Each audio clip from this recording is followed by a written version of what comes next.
আমি লন্ডন সফর করেছিলাম। এক ভাইয়ের কাছে শুনলাম, আমি অবাক হয়ে গেলাম। তিনি পত্রিকায় দেখে আমাকে বলেছেন, এক লোক 8 তলা থেকে 8 তলা বিল্ডিং এর ছাদের উপর পড়ে গেছে। 8 তলা বিল্ডিং এর ছাদের উপর থেকে পড়িয়া তার কিচ্ছু হয় না, হাত পাও ভাঙে নাই, মরেও নাই, খালি কিছু চামড়া টামড়া ছিঁড়ে গেছে। তাড়াতাড়ি অ্যাম্বুলেন্স আসছে, অ্যাম্বুলেন্সে তাকে নিয়ে গেছে, হসপিটালে নিয়ে যাবে চামড়াগুলো সেলাই করে দেওয়ার জন্য। অ্যাম্বুলেন্সে উঠাইয়া তাড়াতাড়ি অ্যাম্বুলেন্স আসছে। দরজা যেভাবে লাগাইছে দরজাটা ভালোভাবে লাগে নাই। দেখেন নাই মাইক্রোবাসে বা অ্যাম্বুলেন্সে অনেক সময় দরজা এরকম মারার পরে অনেক সময় লাগে না, যার জন্য ড্রাইভার বলে যে দরজাটা ভালো করে লাগায় নেন, ঠিক না? দরজাটা ভালো করে লাগে নাই। সামনে চলতে গিয়ে এই গাড়িটার ব্রেক কষতে হয়েছে ড্রাইভারের কোনো কারণে। যেই না ব্রেক কষেছে আর অমনি দরজা যেটা লাগছিল না ভালো করে, দরজাটা খুলে গেল। আর রুগীটা 8 তলা কাছে পড়ছিল, ওইটা ছিল পাশে, সে ছিটকে গিয়ে রাস্তায় পড়লো। আর একটা বাস সামনের থেকে এসে মাটিতে তাকে চ্যাপ্টা করে দিয়ে চলে গেল। শুনিয়া আমার মুখ থেকে বেরিয়ে গেল আল্লাহু আকবার। বলেন আল্লাহু আকবার। কি আল্লাহ পাকের কি প্রচন্ড ক্ষমতা, কি ইচ্ছা তার। মৃত্যুর জন্য সময়ও লাগবে, জায়গাও লাগবে, দুটো জিনিস এক হতে হবে। আল্লাহর যাকে যে মৃত্যু দিবেন, মৃত্যুর জন্য সময় এবং জায়গা দুটোর কম্বিনেশন হতে হবে। 8 তলা থেকে পড়বে ঠিক, কিন্তু মরবে না। আজরাইল অপেক্ষা করতেছে রাস্তায়, বাস আসবে যখন। 8 তলা থেকে পড়লো, অবিশ্বাস্য ভাবে লোকটা বেঁচে গেল। আর হসপিটালে তার যাওয়া হলো না। গাড়ির দরজা খুললো, রাস্তা দিয়ে পড়লো, আজরাইল দ্রুত তার কাম সেরে চলে গেল। সুতরাং মুমিন ব্যক্তি আল্লাহর উপর ঈমান আনার কারণে দুর্জয় মনোবল সৃষ্টি হয়। কাপুরুষ জীবনে কয়েকবার মরে। সাইকেলের টায়ার বাস্ট হয়েছে শুনে বেহুশ হয়। তারপরে ট্রাকের টায়ার বাস্ট হয়েছে শুনলে কানের তলা ফেটে যায়। বোম বাস্ট হয়েছে আওয়াজ শুনে হার্ট ফেল করে। পাতিশিয়ালের ডাক শুনলে কোনো হুশই থাকে না। এই হচ্ছে কাপুরুষদের কাজ। আর ইমানদার ব্যক্তি এগুলি পরোয়া করে না। তার জানা আছে যে আমার নির্ধারিত সময়ের এক মুহূর্ত আগে আমার মউত হবে না। তো মউত যখন আমার জন্য অবধারিত, দুনিয়ায় আসছি যখন, মউত যখন হবেই, সেই মউত বিড়ালের মতো হোক তা কি চান? পাতিশিয়ালের মতো হোক তা কি চান? আমি তো বলি যে বিড়ালের মতো 500 বছর বেঁচে থাকার কোনো লাভ নাই। সিংহের মতো 5 মিনিট বাঁচুন।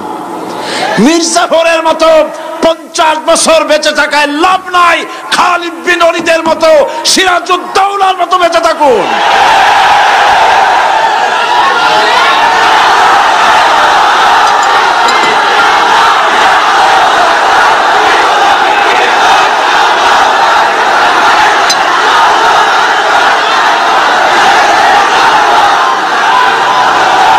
বসেন, আপনারা যদি দাঁড়ায় যান তাহলে আমি করব কি? বসেন বসেন।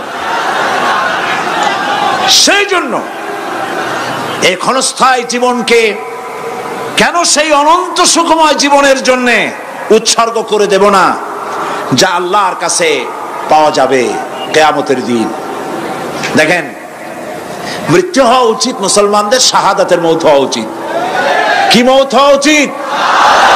আল্লাহকে আজকে প্রাণ খুলে বলি, আল্লাহ জীবন তো নিবাই, সুতরাং জীবন যখন নিবা, মৌতটা শাহাদাতের মৌত তুমি আমাদের দান করে দিও।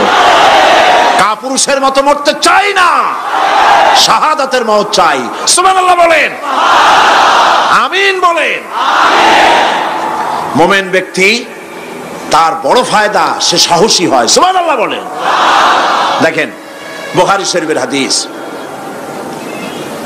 যুদ্ধের জন্য, বদরের যুদ্ধ, হুজুর সাল্লাল্লাহু আলাইহি ওয়াসাল্লাম সৈন্যদেরকে রিক্রুট করছেন, কিন্তু কথা বলতে গিয়ে রাসূল করিম সাল্লাল্লাহু আলাইহি ওয়াসাল্লাম দাওয়াত দিচ্ছেন, কিন্তু মনে মনে চিন্তাও করছেন যে সামান্য কিছু লোক, অস্ত্রপাতি কম, এই জিহাদের অবস্থাটা তারা কিভাবে নেবে।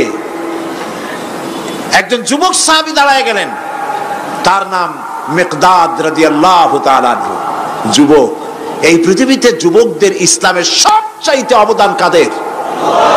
চিল্লায় বলো। যুবকদের অবদান সবচাইতে বেশি। হযরত মিকদাদ রাদিয়াল্লাহু তাআলা আনহু তিনি দাঁড়ায় গেলেন, তিনি বললেন, ইমদি বিনা ইয়া রাসূলুল্লাহ হাইসু মা তাশা। হাদিস, হে রাসূল, আপনি আমাদেরকে নিয়ে চলুন। কত সৈন্য তারা আসতেছে, কত অস্ত্র নিয়ে আসতেছে, এটা আমাদের ভাববার বিষয় নয়। আপনি আমাদের নিয়ে চলুন। হাইসু মা তাশা আয় হাইসু মা আমারাকাল্লাহ, আল্লাহ আপনাকে যেদিকে আমাদের নিয়ে যাইতে কয় আপনি সেই দিকে আমাদের নিয়ে চলুন। ইন্না লা নাকুলু লাকা কামা ক্বালা বনু ইসরাঈল লি মূসা আলাইহিস সালাম ইযহাব আনতা ওয়া রাব্বুকা ফাকাতিলা ইন্না হাহুনা কাঈদুন। অর্থাৎ, হে রাসূল, আমরা বনি ইসরাইলের মতো বলবো না। শোনেন, আমরা বনি ইসরাইলের মতো বলবো না যে মূসা তুমি এবং তোমার আল্লাহ এই দুইজনে গিয়ে ফেরাউনের বিরুদ্ধে যুদ্ধ করো, আমরা যাবো না, আমরা বসে থাকবো। এই কথা আমরা বলবো না। আমরা মূসা আলাইহিস সালামের উম্মত নই, আমরা মুহাম্মদ সাল্লাল্লাহু আলাইহি ওয়াসাল্লামের উম্মত। বরং আমরা বলবো বাল ইযহাব আনতা ওয়া রাব্বুকা ফাকাতিলা ইন্না মাকুমা মুকাতিলুন। বরং আমরা বলবো আপনি চলুন, আমরা আপনার সাথে আল্লাহর হুকুম মাফিক লড়বো, জিহাদ করব। ততক্ষণ পর্যন্ত মা দামাত আইনুম মিন্না তাতাররাফ, যতক্ষণ পর্যন্ত আমাদের চোখের পাতা নড়তে থাকে ততক্ষণ আপনার সাথে থেকে কাফেরের বিরুদ্ধে লড়াই করে যাব। জীবনের পরোয়া তারা করেন নাই, জীবনের পরোয়া করেননি। হুজুর সাল্লাল্লাহু আলাইহি ওয়াসাল্লাম দারুণ ভাবে খুশি হয়ে গেলেন। হুজুর হেজিটেট ফিল করছিলেন যে এই সামান্য কিছু লোক, অস্ত্র নাই, পাতি নাই, এতগুলি লোকের বিরুদ্ধে যুদ্ধ করতে যাবে। যুবকের মুখে এই কথা শুনে হুজুর দারুণ খুশি হলেন। আল্লাহর নবী বললেন, কুমু বিনা ইলা জান্নাতিন জান্নাতুন আরদুহা কারদিস সামাওয়াতি ওয়াল আরদ। ও সাহাবীরা, তোমাদের মনোভাব যখন এই, তোমাদের মানসিকতা যখন এই, চলো আমার সাথে বেহেশতের দিকে, সেই জান্নাতের দিকে যেই জান্নাত আল্লাহর আকাশ আর জমিনের চাইতে অনেক প্রশস্ত। চলো আমার সাথে বেহেশতে, সুবহানাল্লাহ, চলো আমার সাথে জান্নাতে। ফাকামা উমাইর বিন হামাম ওয়া কানা ইয়াকুলু তামার। হযরত উমাইর নামক একজন যুবক দাঁড়ায় গেলেন এবং তিনি হাতে কতগুলি খরমা ছিল, সেই খরমাগুলি তিনি চিবোচ্ছিলেন। রাসূলুল্লাহর বক্তৃতা শুনতেছিলেন আর খরমা চাবাচ্ছিলেন। খরমা চাবান, বিচিগুলি ফেলে দেন, এভাবে করতেছেন, হাতে কতগুলো খরমা। হযরতে উমাইর বলছেন, ওয়াকালা বাহ বাহ, অর্থাৎ আয় আযমাহু আয় আহসানাহু, হে রাসূল আপনি কি সুন্দর কথা বললেন। আপনার সাথে লড়াই করতে যাব কাফেরদের বিরুদ্ধে, সেই লড়াই করলে এমন বেহেশত পাবো যে বেহেশত হবে আকাশ আর জমিনের চাইতেও প্রশস্ত। তাহলে ওয়াল্লাহি হাত্তা আকুলাহুন্না ইন্নাহা লাহায়াতুন তাবিলা, তাহলে আমার হাতে যে খরমাগুলি আছে এই সমস্ত খরমাগুলি খেতে গেলে কিন্তু অনেক সময় লেগে যাবে। এত সময় বেহেশতে যাওয়ার জন্য আমি তো তর সহ্য করতে পারবো না। ফারামাবিহিন্না, হাতের সব খরমা ফালাই দিলেন, যুদ্ধে ঝাঁপায় পড়লেন। অনেকক্ষণ কাফেরদের বিরুদ্ধে লড়াই করে হযরত উমাইর শাহাদাত বরণ করলেন। রাসূলুল্লাহ তার লাশের কাছে গিয়ে আঙ্গুল দিয়ে ইশারা করে বললেন, ইন্নাকা মিন আহলিহা। উমাইর, তুমি যেই বেহেশতে যাওয়ার জন্য খরমাগুলি খাওয়ার সময় পাচ্ছিলে না, তাড়াতাড়ি করে খরমাগুলি হাত দিয়ে ফেলে দিয়েছিলে, আমি আল্লাহর রাসূল, আমি সাক্ষ্য দিচ্ছি অবশ্যই আল্লাহর সেই জান্নাত তোমার জন্য অবধারিত। মুমিন ব্যক্তি সে কখনো মৃত্যুর ভয়ে উদ্দেশ্য হাসিল থেকে চুপ করে বসে থাকে না। সে ভয় করে কেবলমাত্র কাকে? সে মৃত্যুর ভয়, মৃত্যু হবেই এবং আমার জন্যে বিশ্বাস রাখতে হবে, আমার জন্যে যদি কোনো বুলেট এর উপরে আমার নাম লেখা থাকে, পৃথিবীর সমস্ত মানুষ আমাকে পাহারা দিয়ে সেই বুলেট থেকে আমাকে রক্ষা করতে পারবে না। আর যদি কোনো বুলেটে আমার নাম লেখা না থাকে, সারা পৃথিবীর সমস্ত মানুষ বৃষ্টির মতো গুলি বর্ষণ করলেও একটি গুলিও আমাকে বিদ্ধ করতে পারবে না। এটার নাম হলো ঈমান। এটার নাম কি? এই ঈমান পেলাম কোথায়? কোথায় পেলাম? কোরআন শরীফে। কোথায় পেয়েছি? আল্লাহ রাব্বুল আলামিন বলেন, ওয়ামা হুম বিদরিনা বিহি মিন আহাদিন ইল্লা বিইজনিল্লাহ। একথা সুস্পষ্ট, আল্লাহর অনুমতি ব্যতিরেকে বান্দার কোনো ক্ষতি সাধন কেউ করতে পারে না। জোরে বলেন সুবহানাল্লাহ। কেউ কারো কোনো ক্ষতি করতে পারবে না। যেটা ক্ষতি যদি কিছু থাকে কিসমতে, ওটা তো মুকদ্দার ছিল, তকদির ছিল, সেটাই হবে, এর বাইরে কিছুই হবে না। সুতরাং মুমিন ব্যক্তি সে সাহসী হবে, সে কখনো চিন্তা করবে না মৃত্যুর ভয়ের। উদ্দেশ্য হাসিলের জন্য হয় শরীরের পতন, না হয় মন্ত্রের সাধন, ডু অর ডাই।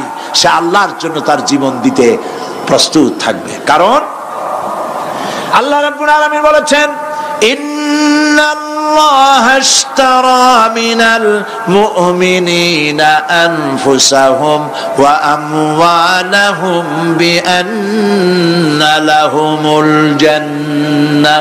আল্লাহ পাক বলেন, আমি আমার মুমিনের জান আর মালকে আমি খরিদ করে নিয়েছি, বিনিময়ে আমার বান্দাকে আমার জান্নাত দান করে দিয়েছি। জোরে কোন সুবহানাল্লাহ। মুমিনের জান আর মালকে নিয়েছেন, বিনিময় কি দিবেন? জান্নাত দান করে দিবেন। এটা হলো মুমিনদের আল্লাহর প্রতি ঈমান আনার জন্য 3 নম্বরের কোয়ালিটি। 4th নম্বরে আল্লাহর উপর ঈমান আনলে 4 নম্বরের যে ফায়দাটা, সে ফায়দা হচ্ছে আশাবাদ এবং মানসিক প্রশান্তি। আল্লাহর প্রতি একটা নির্ভরতা এবং আশার সৃষ্টি হয়ে যায়, সে কখনো নিরাশ হয় না। কারণ একটা মানুষ পাপ করলো, চুরি করেছে, ডাকাতি করেছে, জেনা করেছে, হত্যা করেছে, শয়তানি করেছে, বদমাশি করেছে, সব করেছে। এখন শয়তান তাকে ওয়াসওয়াসা দিতে পারে। সেই জন্য আল্লাহ রাব্বুল আলামিন বলেছেন, লা তাকনাতু মির রাহমাতিল্লাহ, বান্দারে আমার রহমত থেকে নিরাশ হয়ে যেও না।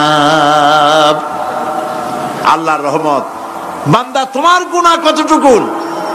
তোমার গুনাহ যদি হয় পাহাড় সমান, আমার রহমত আকাশ সমান। তোমার গুনাহ যদি হয়ে যায় আকাশ সমান, তাহলে আমার রহমত তো আমার আরশে আজিমকে ছাড়ায় গেছে। সুবহানাল্লাহ, সুবহানাল্লাহ বলুন। সুতরাং মুমিন বান্দার এই আশা থাকে। গুনাহ মানুষে করেই, গুনাহ করা স্বাভাবিক। আল্লাহ পাক বলেছেন, যে ব্যক্তি গুনাহ করে আর এরপরে আমার কাছে মাফ চায়, আমি তাকে ক্ষমা করে দেই, মাফ করে দিই। সুবহানাল্লাহ। সুতরাং ইমানদার লোকদের আশা হয়, দুরারোগ্য ব্যাধি তাকে ধরেছে, সে হতাশ হবে না, মরে যাওয়ার জন্য প্রতীক্ষায় সে সময় গুনবে না, বরং তার মনের মধ্যে আশার সঞ্চার হবে, আমার রোগ আল্লাহ ভালো করে দিতে পারেন। পারেন না? আমাদের জাতির পিতা কি নাম কি? হযরত ইব্রাহিম আলাইহিস সালাম। কোরআন শরীফের ভিতরে তার কথা আল্লাহ পাক কোট করে দিয়েছেন। আমাদের জাতির পিতা হযরত ইব্রাহিম আলাইহিস সালাম বলেছেন, আল্লাযী খালাকানি ফাহুয়া ইয়াহদিন। আল্লাহ তিনি আমাকে সৃষ্টি করেছেন, তিনি আমাকে রাস্তা দেখান। ওয়াল্লাযী হুয়া ইউতঈমুনি ওয়া ইয়াসকিন। আর আমি যখন ক্ষুধার্ত হই তিনি আমাকে খাওয়ান, যখন তৃষ্ণার্ত হই তিনি আমাকে পান করান। ওয়া ইযা মারিতু ফাহুয়া ইয়াশফিন।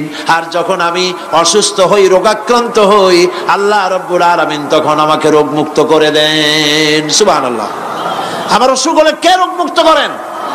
সুতরাং দীর্ঘস্থায়ী কোনো রোগ হয়েছে, মুমিন হতাশ হবে না, মুমিন হতাশ হবে না। হতাশ হয় কেবলমাত্র কাফের। হতাশ হয় কে?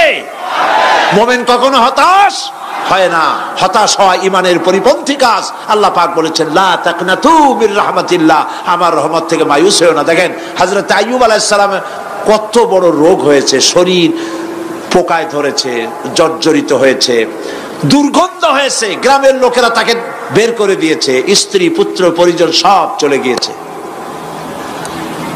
এমনকি জিহ্বায় যখন পোকা ধরল, হযরত আইয়ুব আলাইহিস সালাম আল্লাহ রাব্বুল আলামিনের দরবারে ফরিয়াদ করলেন, আন্নি মাসানিয়াদ-দুররু ওয়া আনতা আরহামুর রাহিমিন। আয় আল্লাহ, আমি অসুস্থ হয়ে পড়েছি, আমি রোগাক্রান্ত হয়েছি, আর তোমার নাম রহমান রহিম, তুমি আমাকে রোগ মুক্ত করো। হযরত আইয়ুব আলাইহিস সালাম আল্লাহর দরবারে ফরিয়াদ করলেন, রব্বুল আলামিন, সারা শরীরে পোকায় জর্জরিত হয়ে গেছে, এখন আমার জিহ্বায় পোকা ধরেছে, মাবুদ গো, আমি তোমার কাছে ফরিয়াদ করি, আমার জিহ্বায় পোকা দিও না, কারণ জিহ্বাটাও যদি নষ্ট হয়ে যায় তাহলে তোমার মতো আল্লাহর জিকির আমি কি দিয়া করব।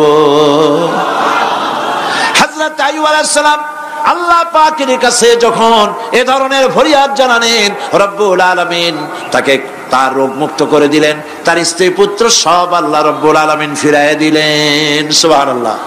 সুতরাং মুমিন ব্যক্তি, কোরআন শরীফে সব আছে, কোরআনের মতো শ্রেষ্ঠ ওয়াজের কিতাব পৃথিবীতে আর শুধু বোঝার দরকার।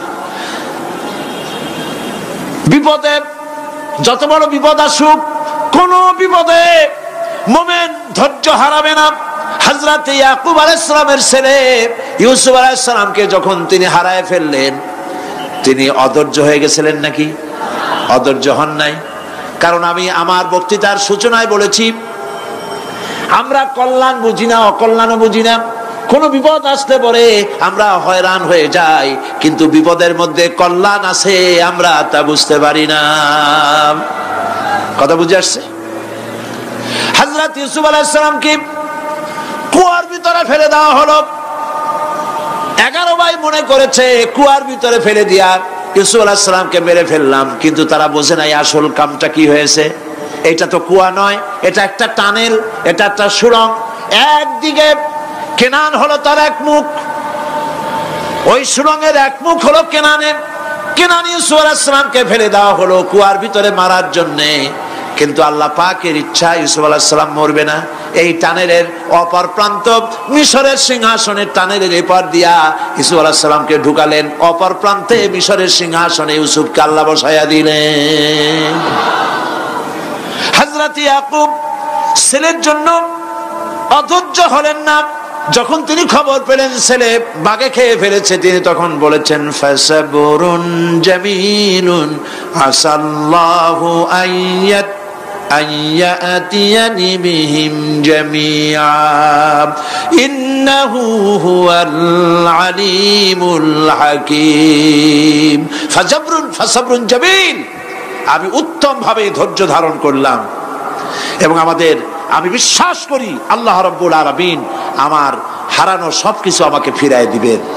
বহু বছর পর যখন হযরত ইউসুফ আলাইহিস সালাম প্রেসিডেন্ট হয়েছেন মিশরের, 11 ভাই গেল সেখানে সাহায্য আনার জন্য। সেই ঘটনা তো শোনাবো না, এমনি বলে যাচ্ছি। এরপরে তিনি তাদেরকে পরিচয় দিলেন, ওরা ভয় পেয়ে গেল।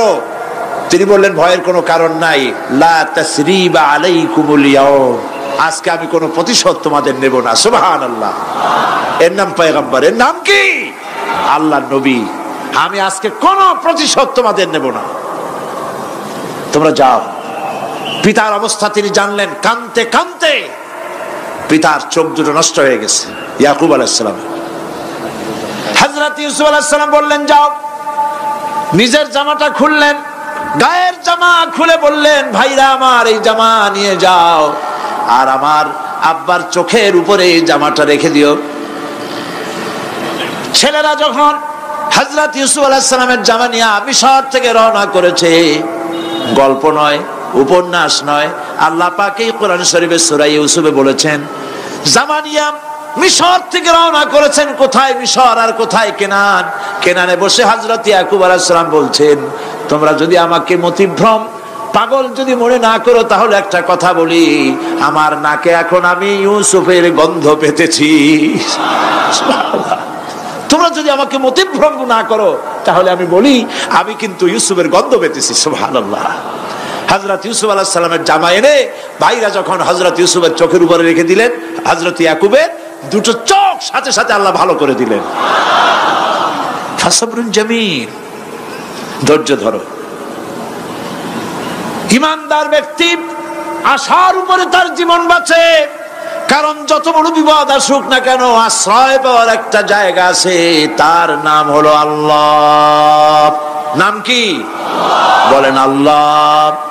সবাই বলেন আল্লাহ আল্লাহ আল্লাহ আল্লাহ। হযরত ইউনূস আলাইহিস সালাম মাছটাকে গিলে ফেলে দিল, মাছটাকে গিলে মাটির অতল তলদেশে চলে গেছে।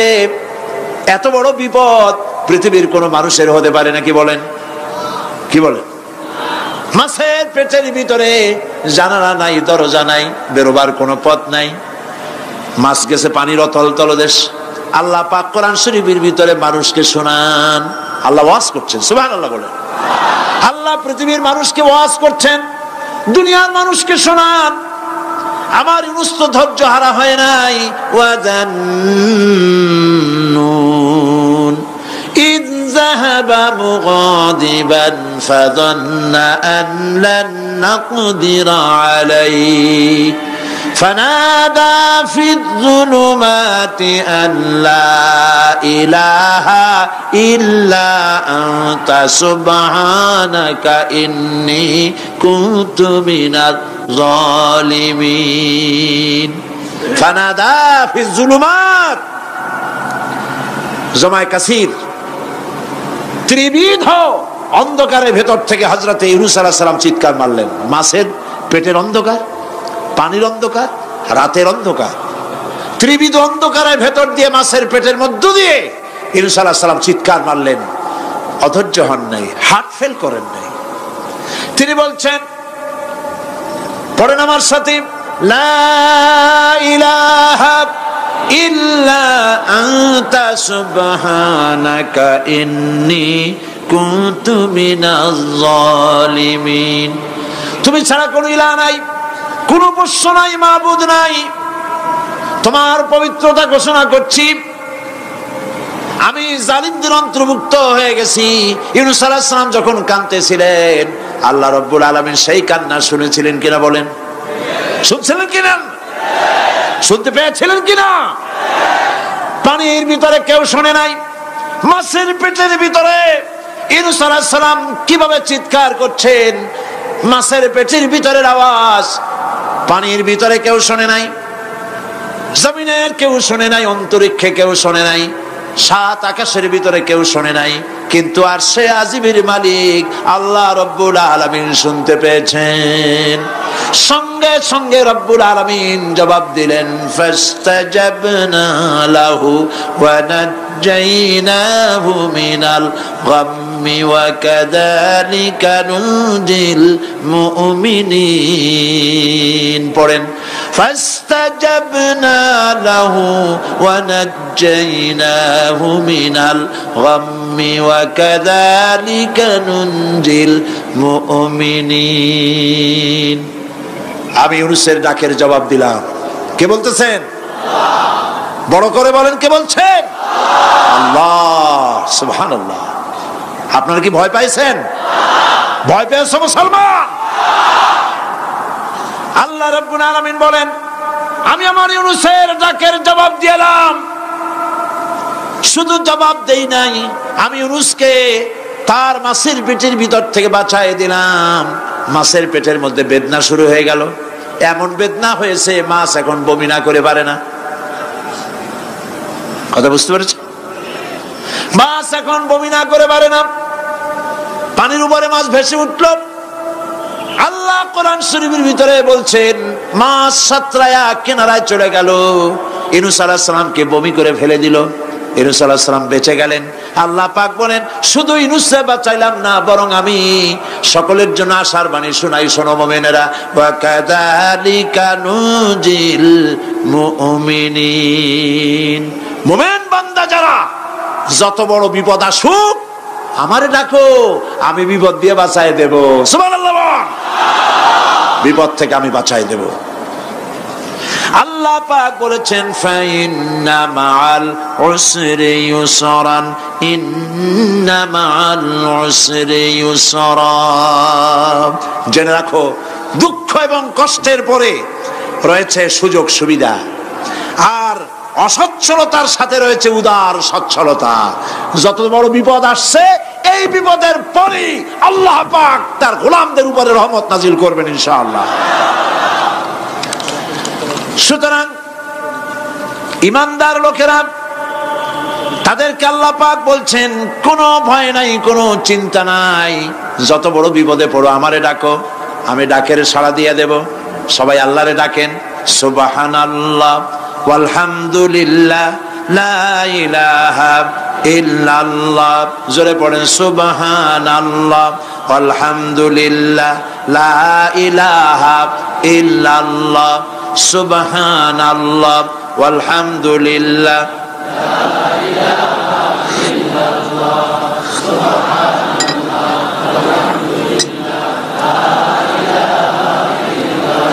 লা ইলাহা ইল্লাল্লাহু মুহাম্মাদুর রাসূলুল্লাহ। আল্লাহর উপর ঈমান আনলে যত ফায়দা হয়, এত ফায়দা দুনিয়ায় কোথাও নাই। সুবহানাল্লাহ। আল্লাহর উপর ঈমান আনার ৫ম নম্বরের ফায়দা কয়টা বলছি? 5টা বলছি।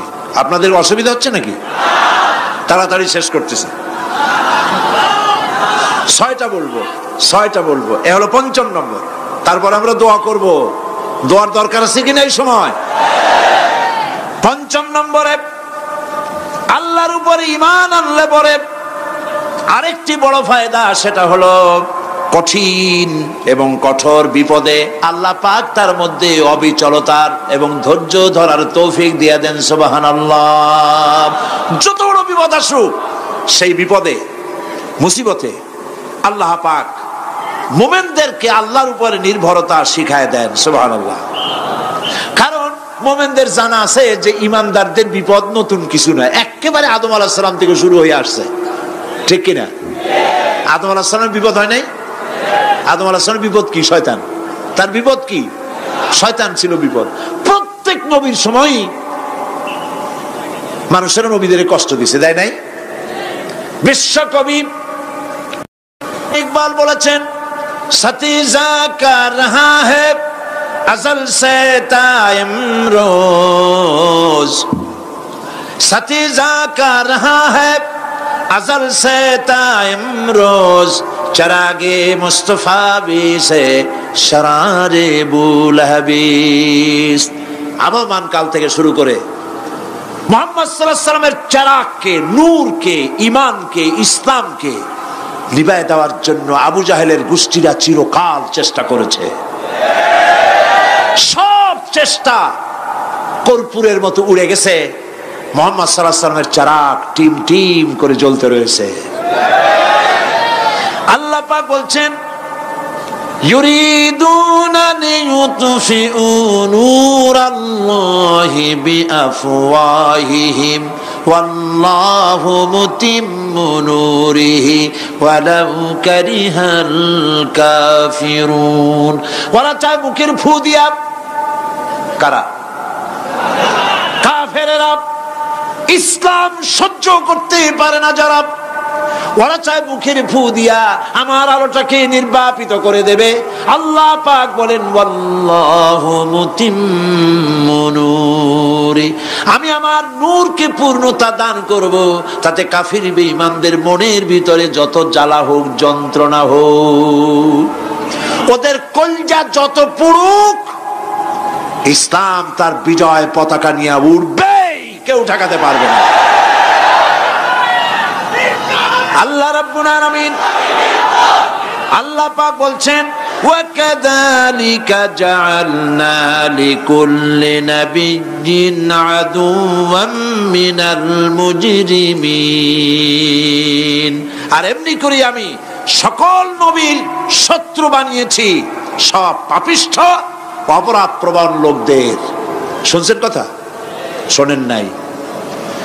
আল্লাহ পাক বলছেন, দুনিয়ার সব নবীদের তাদের জন্য আমি শত্রু বানাইছি। কাদেরকে? যারা সব থেকে বেশি পাপিষ্ঠ, অপরাধ প্রবণ। এরা হচ্ছে নবীর দুশমন। এরা সব নবীদের সাথে দুশমনি করেছে। আজও দেশের আলেমদের সাথে দুশমনি করে সবচাইতে বড় পাপিষ্ঠরা। এটা কোরআন। এটা কি? কোরআন। জোরে বলেন এটা কি? আল্লাহ রাব্বুল আলামিন বলছেন ওয়া কাযালিকা জাআলনা লিকুল্লি নাবিয়্যিন আদুওয়াম মিনাল মুজরিমিন। সব পাপীরা, পাপিষ্ঠরা আমার দ্বীনের দাওয়াত যারা দেয় তাদেরকে জীবনের দুশমন মনে করে। কেন? শোনেন, আমি কার ওয়াজ শোনাচ্ছি? কার ওয়াজ শোনাচ্ছি? আমার আল্লাহর ওয়াজ। অপরাধটা কি? নবীদের বিরুদ্ধে, নবীর ওয়ারিস ওয়ারাসাতুল আম্বিয়া কারা, তো তাদের বিরুদ্ধে তাদের অপরাধটা কি? তাদের অপরাধ সম্পর্কে আল্লাহ নিজে বলেন وَمَا نَقَمُوا مِنْهُمْ إِلَّا أَنْ يُؤْمِنُوا بِاللَّهِ الْعَزِيزِ الْحَمِيدِ। এদের বিরুদ্ধে অ্যাকশন নেওয়ার আর কোনো অপরাধ ওদের নাই। ওদের একমাত্র অপরাধ ওরা আল্লাহর জমিনে আল্লাহর আইন প্রতিষ্ঠা করতে চায়। এটাই হচ্ছে অপরাধ। এই অপরাধে নবীদের শাস্তি হয়েছে। নবীরা মার খেয়েছেন, সাহাবায়ে কেরাম মার খেয়েছেন।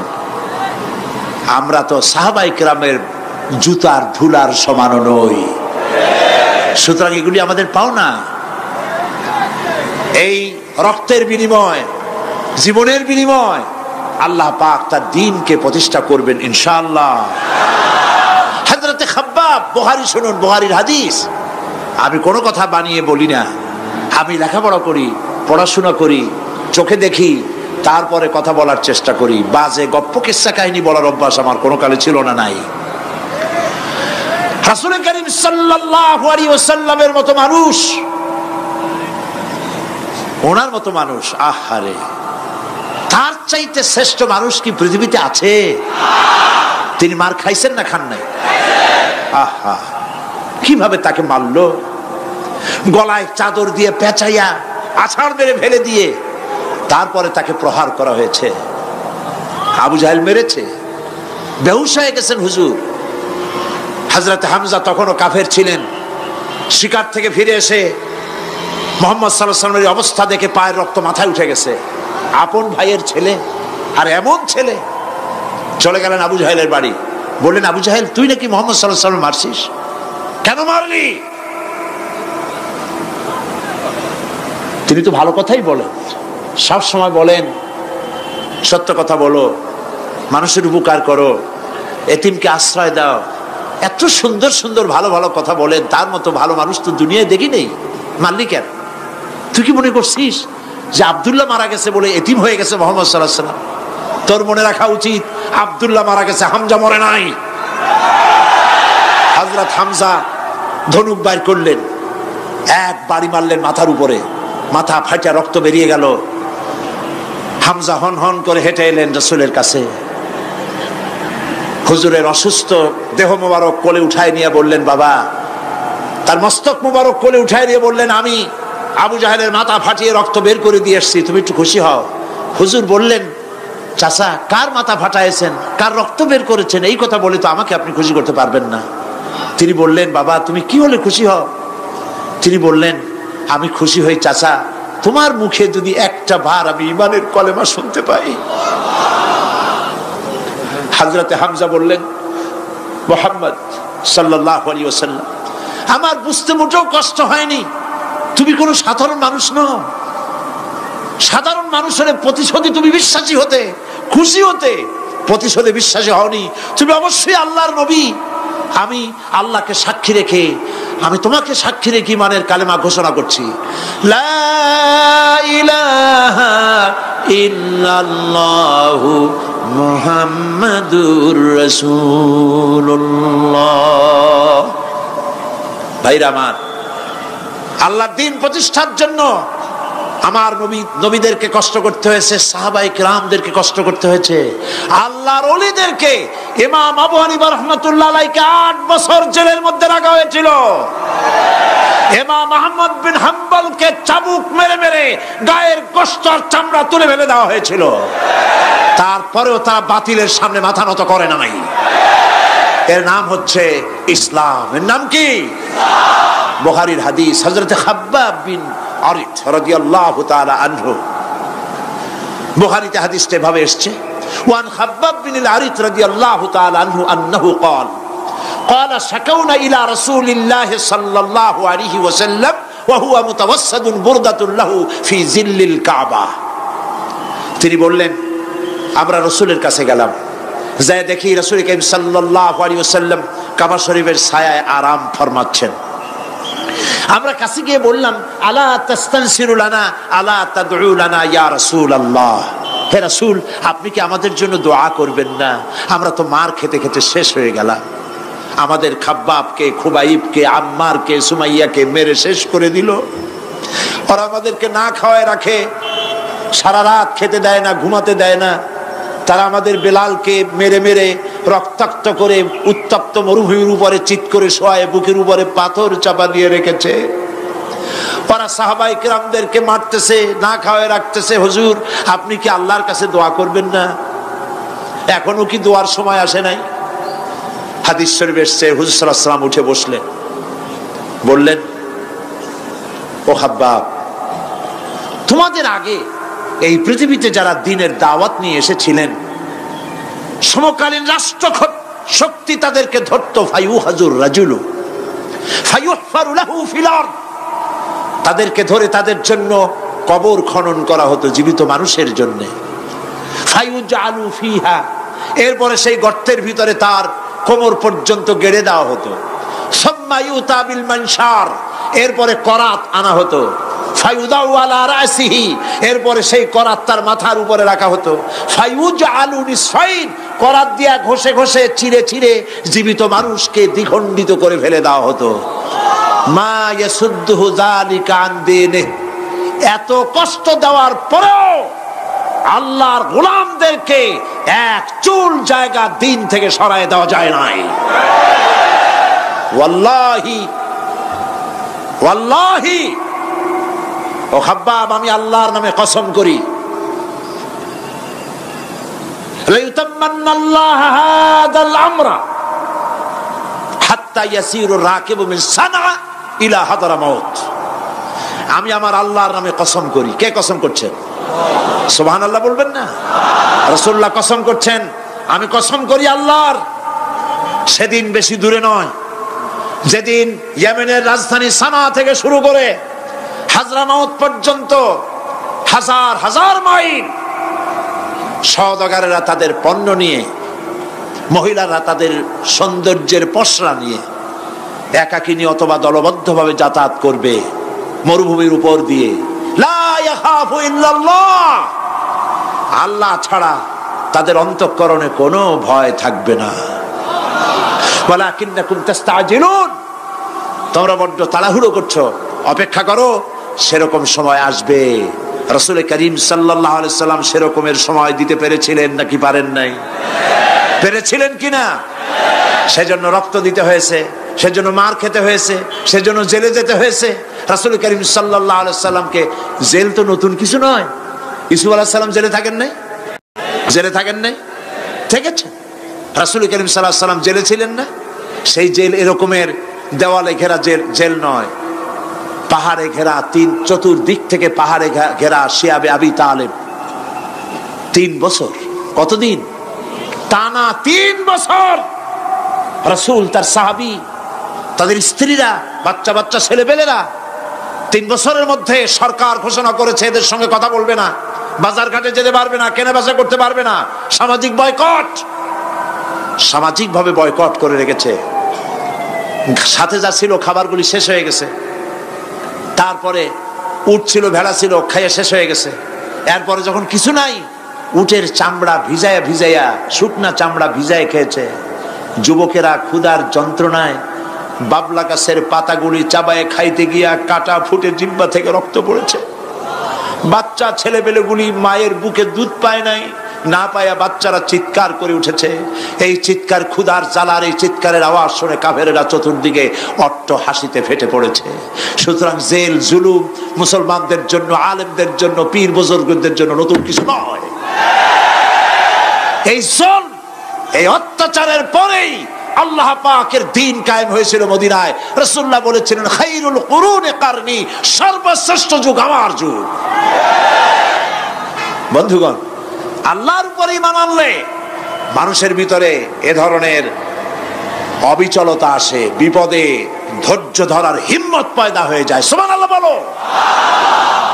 মুসা আলাইহিস সালাম কে?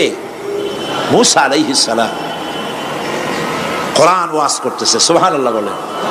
গল্প করতেছি না কোরআন শোনাচ্ছি? গল্প করতেছি না হাদিস শোনাচ্ছি? আল্লাহ রাব্বুল আলামিন বলেন ফিরআউন মুসা আলাইহিস সালামকে চতুর্দিক থেকে, তিন দিক থেকে ঘেরাও করেছে। একদিকে দরিয়া, তিন দিকে ফিরআউনের সৈন্যরা। কোরআন শরীফে ঘটনা এভাবে তুলতেছে ফালাম্মা তারাআল জামআন ক্বালা আসহাবু মূসা ইন্না লামুদরাকুন। মূসা আলাইহিস সালামের সাথীরা বলছেন, হে মূসা, আমরা তো পাকড়াও হয়ে গেছি, পালাবার কোনো পথ নাই, মরছি। মূসা আলাইহিস সালাম ভয় পাইছিলেন নাকি? ঈমান কারে বলে? হযরত মূসা আলাইহিস সালাম বললেন কাল্লা ইন্না মা'য়া রাব্বী সায়াহদিন। নিশ্চয় নয়, অবশ্যই নয়, রব্বী সায়াহদিন, আমার প্রভু অবশ্যই, সিন দিয়ে বোঝানো হচ্ছে অবশ্যই আমার রব আমার জন্য রাস্তা করে দেবেন। এর নাম ঈমান। সুবহানাল্লাহ বলেন। এর নাম ঈমান। চতুর্দিক থেকে বিপদ ঘনীভূত, বেরোবার কোন রাস্তা নাই। ওর মধ্য দিয়ে ওমাইয়াত্তাকিল্লাহা ইয়াজআল লাহু মাখরাজা, কোন রাস্তা নাই, চতুর্দিকে অন্ধকার। এরপরে যদি বান্দা আমার উপরে ভয় করে, আমাকে ভালোবাসে, আমাকে ভয় করে, সবর ইখতিয়ার করে, অন্ধকারের ভেতর থেকে নিশ্ছিদ্র অন্ধকারের ভেতর দিয়ে আলোর রশ্মি বের করে মুমিনদের যাওয়ার জন্য রাস্তা করে দেব। মূসা আলাইহিস সালাম বললেন ভয় পাইও না, আল্লাহ আমাদের পথ তৈরি করে দিবেন। আল্লাহ রাব্বুল আলামিন হযরত মূসা আলাইহিস সালামকে বললেন হাতের লাঠি দিয়া দরিয়ার উপরে আঘাত করো। মূসা আলাইহিস সালাম আঘাত করলেন। রাস্তা দরকার ছিল একটার। মূসা আলাইহিস সালামের এক আঘাতে রব্বুল আলামিন দরিয়ার ভিতরে মূসা আলাইহিস সালাম এবং তার সাথী সঙ্গীদের পারাপারের জন্য 12টা রাস্তা পয়দা করে দিলেন। গল্প না কোরআন। রাস্তা তৈরি হয়ে গেল 12টা, সব পার হয়ে গেল। ফিরআউন তার দলবল নিয়ে আসছে। আল্লাহ রাব্বুল আলামিন বলেন ওয়া আনজাইনা মূসা ওয়া মান মাআহু আজমাইন সুম্মা আগরাকনাল আখারিন। মূসা আলাইহিস সালামকে পার করলাম, পিছনে যারা আসতেছিল, কারা আসতেছিল? ফিরআউন। ফিরআউন আসছে তার দলবল নিয়ে। আসে রাস্তা দেখা মনে করছে ওর বাজানের তৈরি করে রাস্তা, দলবল নিয়ে নামছে। দরিয়ার মাঝখানে এলো, আল্লাহ পাক অর্ডার করলেন খুন, ব্যাস রাস্তা বন্ধ হয়ে গেল। রাস্তা কি হয়ে গেল? শুরু হয়ে গেল চুবনি। পানির ভিতরে চুবনি খাচ্ছে, নিচে যায় উপরে ওঠে। পানি খাইতে খাইতে পেট পটকা মাছের মতো এরকম মোটা হয়ে গেছে। ডুবে ডুবে সব মরছে। এখন ফিরআউন একা, কেউ নাই। ফিরআউন একা। ফিরআউন পানির ভিতরে চুবনি খেতে খেতে তুমানের ভিতর থেকে নাক একটু জাগায় আর বলে আমানতু আন্নাহু লা ইলাহা ইল্লাল্লাযী আমানাত বিহি বানু ইসরাঈল। ও আল্লাহ, তুমি ছাড়া কোনো ইলাহ নাই। আমি ঈমান আনলাম ওই আল্লাহর উপরে। বনি ইসরাঈলরা ঈমান আনছে যার উপরে। কাজী বনি ইসরাঈলদের পার করে দিয়েছো, আমারও পার করো। আল্লাহ তুমি রক্ষা করো, আমি তো মুসলমান। ওয়া আনা মিনাল মুসলিমিন, আমি তো মুসলমান, কলেমা পড়লাম, তারপরও চুবাও কেন? আল্লাহ রাব্বুল আলামিন বলেন আল আন, এখন وقد عصيت قبل وكنت من المفسدين। এখন ঈমান আনতেছ, আর এর পূর্বে আমার দিন যারা জমিনে প্রতিষ্ঠিত করতে চেয়েছে তাদেরকে জেল দিয়েছো, জুলুম করেছো, অত্যাচার করেছো। আজ তোমাকে ছাড়বো না, তোমাকে শুধু মারবই না, আলিয়াউমা নুনাজ্জিকা বিবাদানিক, আলিয়াউমা নুনাজ্জিকা বিবাদানিক, আমি তোরে শুধু মারবই না। কে বলতেছেন? জোরে বলেন, কে বলতেছেন? আমি তোরে শুধু মারবই না, আলিয়াউমা নুনাজ্জিকা বিবাদানিক, আমি তোর শরীরটারে বাঁচায় দেব। তোর শরীর পানিতে পচবে না, পোকায় খাবে না, মাটিতে পচাবে না, তোরে আমি শুটকি বানায় রাখবো। কিয়ামত পর্যন্ত দুনিয়ায় যত ফেরাউন আর ফেরাউনের বাচ্চারা আসে, তোরে দেখে যেন তারা ইতিহাস স্মরণ করে। আল্লাহ রাব্বুল আলামিন কোরআনে কারীমের মধ্যে পরিষ্কার করে মানুষদেরকে বুঝায় দিয়েছেন, আল্লাহর উপর ঈমান আনলে পরে তার হিম্মত বেড়ে যায়, মনের বল বেড়ে যায়। সুবহানাল্লাহ। হযরত রাসূল করিম সাল্লাল্লাহু আলাইহি ওয়াসাল্লাম কাফের বেঈমানেরা চতুর্দিক থেকে বাড়ি ঘেরাও করে রেখেছে, পালাবার কোনো পথ নাই। ঘুমেছিলেন তিনি, জিবরাইল এসে বলেন, ইয়া রাসূলুল্লাহ, ঘুমের থেকে জাগুন, আল্লাহ আপনাকে সালাম বলেছেন, আর আপনাকে হিজরত করার জন্য মদিনায় আল্লাহর অর্ডার করেছেন। বাড়ির চতুর্দিকে কাফেররা তরবারি নিয়ে দাঁড়ানো। নবীজি ঘুমের থেকে জেগে হযরত আলীকে ডেকে বলেন, আলী রে, আমার বিছানায় আমার চাদর মুড়ি দিয়া ঘুমায় থাকো, আল্লাহ আমাকে অর্ডার করেছেন, আমি মদিনায় চললাম। হযরত আলী হুজুরের দিকে তাকায় বলেন, ইয়া রাসূলুল্লাহ, আপনার বিছানায় আপনার চাদর মুড়ি দিয়ে আমি ঘুমায় থাকবো, সকালবেলায় কাফের বেঈমানেরা এই ঘরের মধ্যে প্রবেশ করে আপনার কম্বলের নিচে আমারে দেখে তারা মুহাম্মদ মনে করে আমারই তারা কেটে কেটে টুকরা টুকরা করে দেবে। আমার কোনো আপত্তি নাই, কোনো ভয় নাই, কোনো চিন্তা নাই, কোনো দুঃখ নাই, বরং আমার মনের মধ্যে এটাই তৃপ্তি হবে যে আমি আলীর জীবনের বিনিময়ে আল্লাহর নবী দুনিয়ায় বেঁচে থাকেন। নবীজি ঘরের থেকে বেরোলেন, চতুর্দিকে দেখেন কাফের বেঈমানেরা দাঁড়ানো, শত শত কাফের, হাতে তরবারি। হুজুর সাল্লাল্লাহু আলাইহি ওয়াসাল্লাম এক মুষ্টি বালু হাতে নিলেন, এক মুঠো বালু হাতে নিয়ে ফু দিয়া বালুগুলো ছেড়ে দিলেন। ঘরের চতুর্দিকে যত কাফের ছিল সবগুলির চোখের মধ্যে বালি ঢুকে গেছে। চোখের মধ্যে যদি বালি ঢোকে তাহলে কি মজা লাগে না? দুই হাত দিয়া সমানে ঘষা শুরু করছে কাফেরেরা, দুই চোখ আঙ্গুল দিয়া ঘষাঘষি করছে। এই ফাঁক দিয়া নবীজি বেরিয়ে গেলেন, একটা কাফেরও দেখে নাই নবী কোথায় গেলে।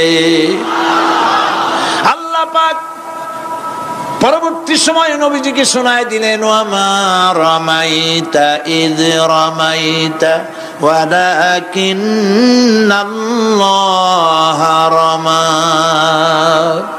নবী, আপনি নিক্ষেপ করেন নাই যখন আপনি নিক্ষেপ করছিলেন, আপনি তো শুধু ধুলাগুলো ধরে এমনি ছাড়ছেন। ঘরের চতুর্দিকে সমস্ত কাফেরদের চোখে বালি পৌঁছে দেওয়ার দায়িত্ব আমার কুদরত গ্রহণ করেছিল। নবীজি হযরত আবু বকরের বাড়িতে এলেন, দরজায় দাঁড়িয়ে নক করেছেন, ভেতর থেকে আওয়াজ এলো। হুজুর বললেন, ইয়া আবু বকর। হযরত আবু বকর পিছন থেকে দরজার মধ্য থেকে ঘরের মধ্য থেকে জবাব দিলেন, লাব্বাইকা ওয়া সাদাইকা ইয়া রাসূলুল্লাহ। হুজুর প্রশ্ন করলেন, আবু বকর, গভীর রাত্রে জিবরাইল আমারে ঘুম থেকে জাগাইলো, তোমারে জাগাইলো কে? এক ডাকে উঠলা কেমনে? হযরত আবু বকর বলেন, ইয়া রাসূলুল্লাহ, আপনি আমারে নিয়ে হিজরত করবেন বলেছিলেন, আমি চিন্তা করেছি না জানি কত রাত্রে নবীজি আসেন, আর আমার দরজায় দাঁড়ায়া নবীজি আমারে ডাকবেন, আমি থাকবো শুয়া, বেয়াদবি হয়ে যাবে। এই জন্য বিছানায় না ঘুমায়া আপনার পবিত্র জবানের ডাক শোনার জন্য এত রাত ধরে এই দরজার সঙ্গে দাঁড়ায়া দাঁড়ায়া ঘুমাইতেছিলাম। নবীজি হযরত আবু বকর রাদিয়াল্লাহু তাআলা আনহুকে সঙ্গে করে নিয়া মদিনার পথ পরিহার করে মেসফালার মধ্য দিয়ে যারা হজে গেছেন দেখে আসছেন, মেসফালা জাবালে কেদোয়া, মেসফালার উপর দিয়া জাবালে কেদোয়ার উপর দিয়া আরো একটা পাহাড় পাড়ি দিয়া জাবালে সুরে চড়ে গেলেন। সন্ধ্যা হয়ে গেল, ফজর হয়ে কি বলে ফজরে রক্ত হয়ে গেল। হযরত আবু বকর বলেন, ইয়া রাসূলুল্লাহ, পালাবার উপায় নাই, ধরা পড়ে যাব, তাড়াতাড়ি চলেন গুহার মধ্যে ঢুকি। তবে পাহাড়ে গুহা, সাপ থাকতে পারে, বিচ্ছু থাকতে পারে, আমি আগে ঢুকি, কোনো বিপদ হয় আমার উপরে হয়ে যাক, আল্লাহর নবী সুস্থ থাকুক। হযরত আবু বকর কি মহব্বত, নিজের জীবনের চাইতে রাসূলের মহব্বত বেশি, সুবহানাল্লাহ। এই জন্য নবীজি বলেছেন, ও আমার সাহাবীরা, तमाम পৃথিবীর সমস্ত মুমিনের ঈমান যদি এক পাল্লায় রাখা হয়, আর একা আবু বকরের ঈমানটা যদি আর এক পাল্লায় রাখা হয়, তোমরা দেখতে পাবে तमाम পৃথিবীর মুমিনের ঈমানের তুলনায় একা আবু বকরের ঈমানের পাল্লাটা ভারী হয়ে গেছে। হযরত আবু বকর গুহা সাফ করে হুজুরকে ডাকলেন, হুজুর ভিতরে ঢুকলেন, বলেন, আবু বকর, সারা রাতের একটা বিরাট অংশ হাঁটছি, পাহাড় বেয়েছি, কষ্ট হয়েছে, তুমি একটু বসো, তোমার উরুর উপরে মাথা রেখে আমি একটু ঘুমায় যাই। হুজুর ঘুমায় গেলেন। হযরত আবু বকর লক্ষ্য করলেন গুহার গায়ে অনেকগুলি ছিদ্র, এই ছিদ্র দিয়ে বড় বড় সাপ বেরোতে পারে, বিচ্ছু বেরোতে পারে, পাহাড়ে কি বেরোয় ভয় পেলেন তিনি জামা ছিঁড়ে ছিঁড়ে, চাদর ছিঁড়ে ছিঁড়ে গর্তগুলি বন্ধ করতে লাগলেন। কয়েকটা গর্ত বন্ধ করা গেল না, কাপড় শেষ। এবার তিনি নিজের পা দিয়া গর্ত বন্ধ করে বসে আছেন। বিষধর এক সাপ বহু চেষ্টা করেছে বেরোবার, কোন পথ না পেয়ে ছিদ্র পথে বেরিয়ে এসে হযরত আবু বকরের পায়ের উপরে দংশন করেছে। হযরত আবু বকর বিষের যন্ত্রণায় চোখ দিয়ে পানি পড়ছে, চোখের পানি দেখে রাসূলুল্লাহ ঘুম ভেঙে গেল। ঘুম ভেঙে হুজুর দেখেন হযরত আবু বকরের চোখে পানি। হযরত রাসূল জিজ্ঞেস করেন, আবু বকর কাঁদো কেন? বাড়ির কথা মনে পড়লো নাকি? বউ বাচ্চার কথা মনে পড়লো নাকি? কাঁদো কেন? হযরত আবু বকর বলেন, ইয়া রাসূলুল্লাহ, যেই দিন কালেমা পড়ে ঈমান এনেছি, সেদিন থেকে আমার জীবন, আমার স্ত্রী পুত্র পরিজনের চাইতে, আমার জীবনের চাইতে আপনাকে বেশি ভালোবাসি। হুজুর বলেন, কাঁদো কেন? হযরত আবু বকর সাপের দংশনের কথা বললেন, যন্ত্রণায় কাঁদতেছি। হুজুর মুখ থেকে একটুখানি থুতু মোবারক বার করে দংশিত জায়গায় লাগাই দিলেন, যন্ত্রণা বন্ধ হয়ে গেল। হযরত রাসূল বলেন, আবু বকর, যখনই দংশন করেছিল আমার উঠাও নাই কেন? তোমারটা তো কষ্ট করা লাগতো না। হযরত আবু বকর বলেন, ইয়া রাসূলুল্লাহ, সাপের বিষের দংশনের যন্ত্রণায় কষ্ট করেছি, আমার কলিজাটা যদি জ্বলে পুড়ে জর্জরিত হয়ে যেত, রাসূলুল্লাহ আরাম ফরমাচ্ছিলেন, আমি সেই আরামে বিঘ্ন ঘটাতে পারতাম না। ইত্তাবসারে কাফির বেঈমানেরা খুঁজতে খুঁজতে, বুখারী শরীফের হাদিসে এসেছে, ওই গুহার কাছে এসে গেছে। এখন কেউ বলে একজন বলে এরই মধ্যে আছে, আর একজন বলে নাই। একজন বলে যদি থাকতো তাহলে উপরে মাকড়াসার জাল কেমনে, কবুতরে ডিম পাড়িয়ে সেখানে বসে আছে কেমনে? একজন বলে আছে, আর একজন বলে নাই। হযরত আবু বকর বলেন, হুজুর, ভয় পেয়ে গেছি, আমরা তো ধরা পড়ে যাব। হযরত আবু বকর রীতিমতো ভয়তে কেঁদে ফেলে দিলেন। আল্লাহর নবী হযরত আবু বকরকে এই বিরাট বিপদের মধ্যে, এমন গুহা, বসলে পরে মাথা দেখা যায়, শুয়ে হাঁটু উঁচু করলে হাঁটু দেখা যায়, স্বল্প পরিসর, অগভীর, ছোট্ট গুহা, আমরা ধরা পড়ে গেছি, উপায় নাই। আল্লাহর নবী হযরত আবু বকরকে কি বলি সান্ত্বনা দিয়েছিলেন, কোরআন শরীফে আল্লাহ পাক তা উঠায় দিয়েছেন। ইযহুমা ফিল গার ইয ইয়াকুলু লিসাহিবিহি লা তাহজান ইন্নাল্লাহা মা'ানা। ও আমার সাথী, ভয় পেও না, আমরা মাইনরিটি নই, আমরাই মেজরিটি, কারণ আল্লাহ রাব্বুল আলামিন আমাদের সাথে আছেন।